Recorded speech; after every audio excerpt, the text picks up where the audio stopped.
Creo que todos estamos completamente hartos del tema de los cheaters o de los hackers dentro de juegos online.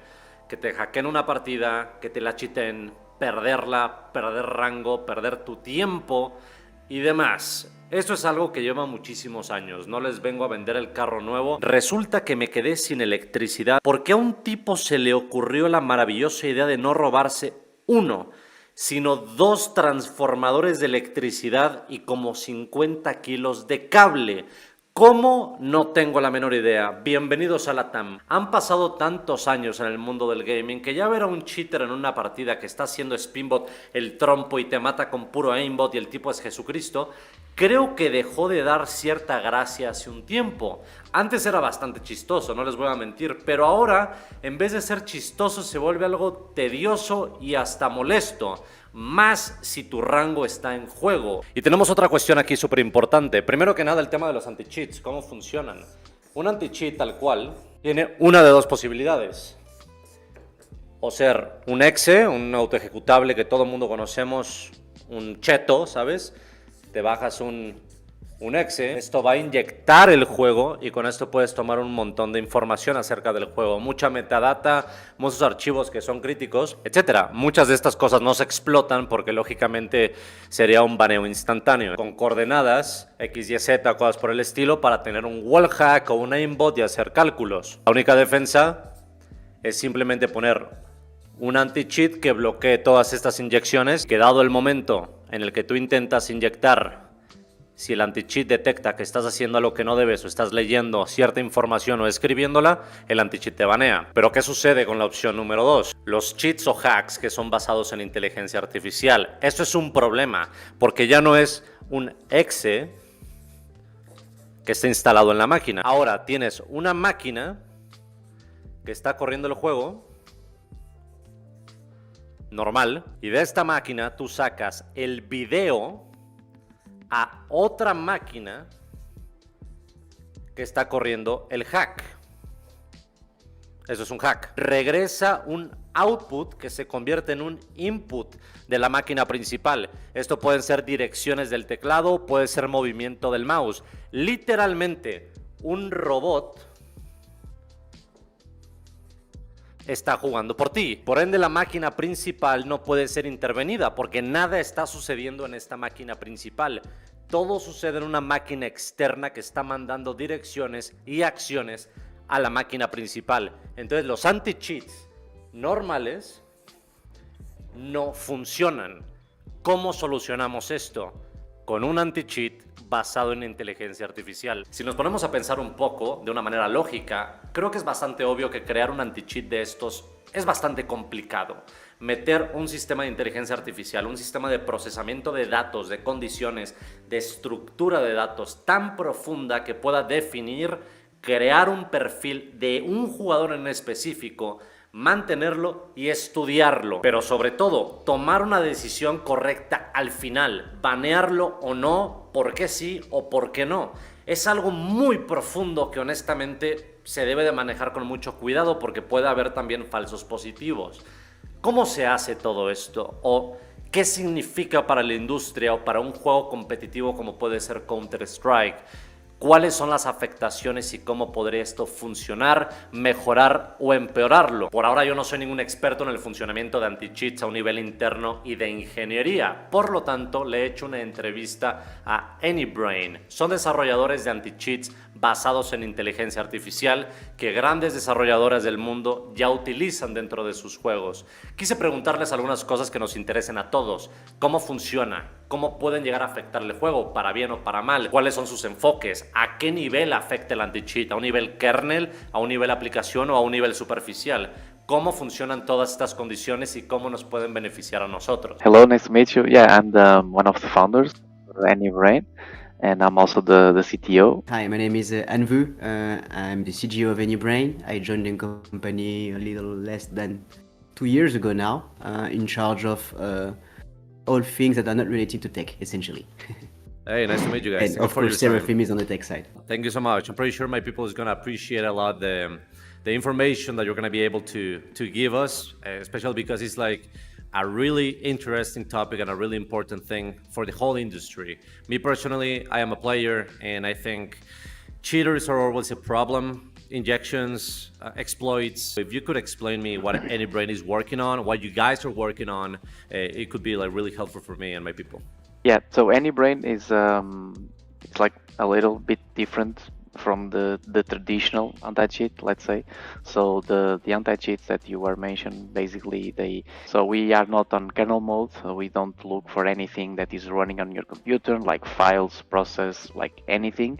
We just, you know, analyze the way that you interact. If you are playing, for example, in a PC, we focus on analyzing the movements and the interaction that you do with your keyboard and mouse. So it's basically this. So we analyze all the movements, all the angles that you do, you know, to kill an opponent, the way that you interact with your keyboard, the coordination between high and end. So we are looking for the cognitive skills of each individual human being. We do the detections and the fraud at the server side. So our AI and machine learning models are capable of looking for, let's say, a package of data and classify this as a fraudulent mechanic. It makes sense because sometimes in my non-technical thinking, right, that I don't know any technicals of this and how to actually implement it, but I kind of know the logics behind an AI anti-cheat, and thinking about a cheat and a software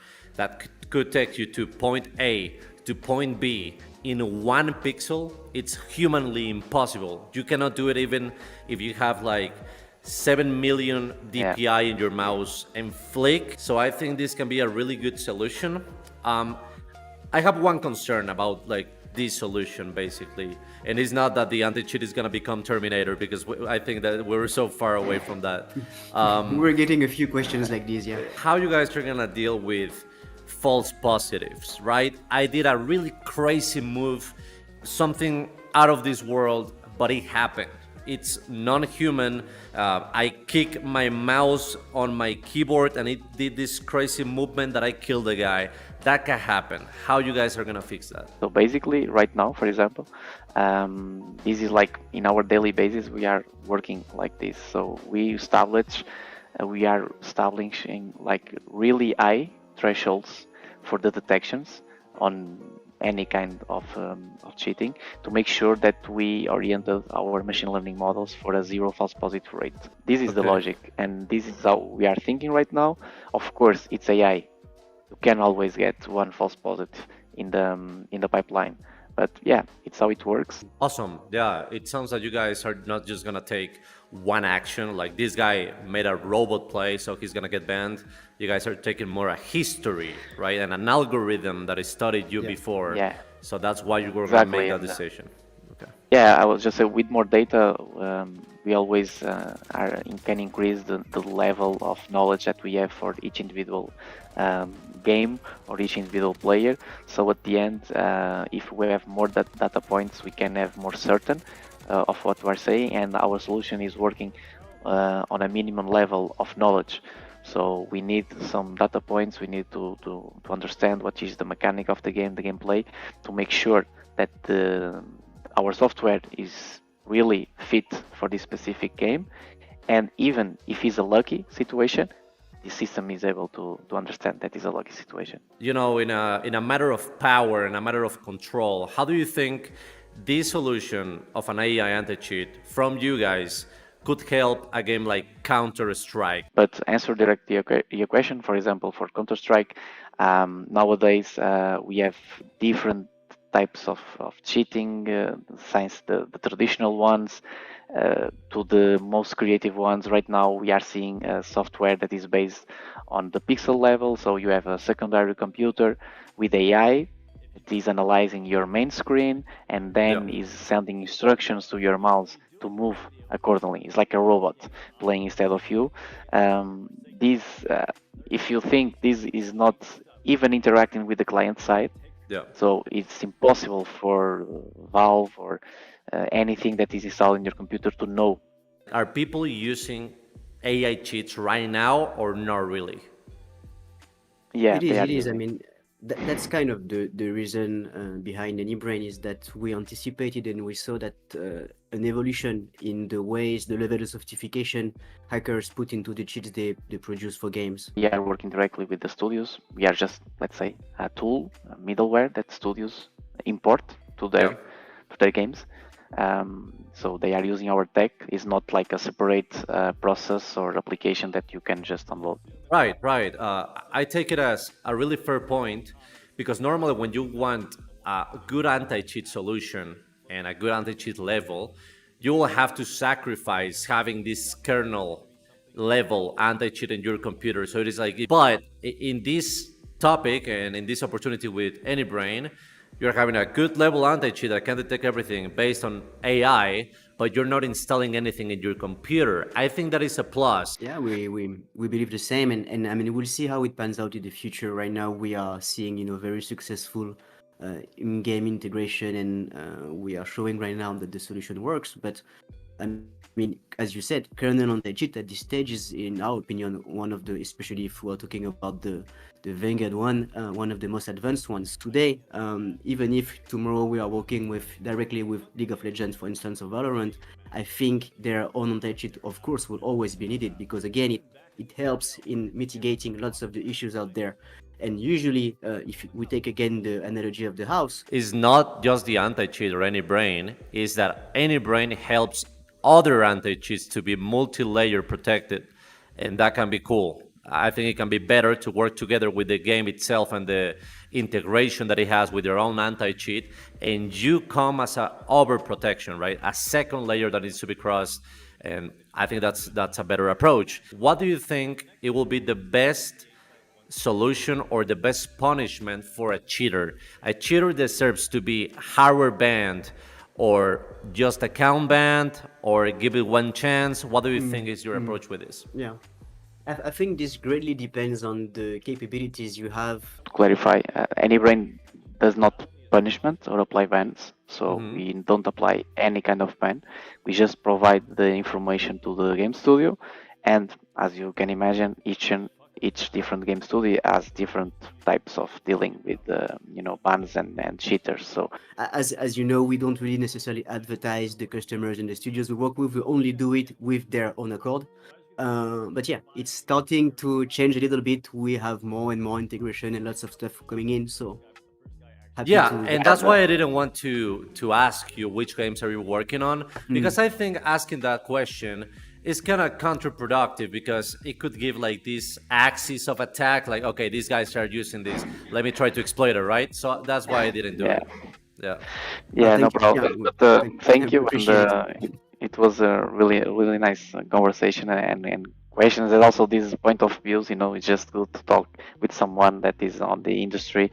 If he's like a YouTuber like you, or a gamer, I think you are a gamer. So. Si me lo preguntan, este tipo de soluciones están para quedarse, o al menos deberían, porque traen cosas buenas para todos, para los jugadores, para las desarrolladoras y para las third parties que están en medio. Puede ser muy beneficioso el tener menos cheaters, menos hackers. Creo que es algo muy fantasía el pensar que todo el mundo va a cambiar, porque va a haber gente que nunca va a cambiar y le da absolutamente igual. Es como un comentario que vi hace poco en Twitter. Un tipo decía, hey, tomarse un juego competitivo de computadora en serio mejor parece a esto, lo cual se me hizo bastante estúpido, porque honestamente es como pensar en cualquier disciplina que hay en el mundo. Para mí posiblemente algún juego, o no sé, el ballet no me llame mucho la atención a mí en el área competitiva de eso, pero habrá gente de ballet que se lo toma muy en serio, y no porque a mí no me guste significa que es una estupidez dedicarle tiempo, empeño y honestidad. Creo que es un argumento muy estúpido el decir que no se deben de respetar los juegos simplemente por el hecho de ser juegos. Son juegos competitivos y una disciplina per se. Por ende, creo que hay un espacio para respetarlo también. Si a ti no te afecta, perfecto, pero si le afecta a los demás, no lo hagas. Tu libertad termina cuando la mía empieza. Es una regla básica. Pero ¿qué piensa todo el mundo sobre esto? ¿Qué piensan ustedes? Yo ya hablé bastante. Creo que esto es algo de opinión y que cada uno tiene un poder enorme al dar su punto de vista. Hay diferentes campos, diferentes puntos de vista y por ende diferentes versiones. Así que creo que su palabra en los comentarios va a valer muchísimo. Gente, espero que les haya gustado este video. Recuerden que pueden darle un me gusta al video si les gusta y suscribirse a mi canal si les encanta. También pueden seguirme para más Counter-Strike y juegos FPS. Counter-Strike 2 en un futuro que está a punto de salir. TikTok, TikTok, Twitch para los directos y Discord para toda la comunidad y buscar partidas. Gente, pues nos vemos. Hasta la próxima.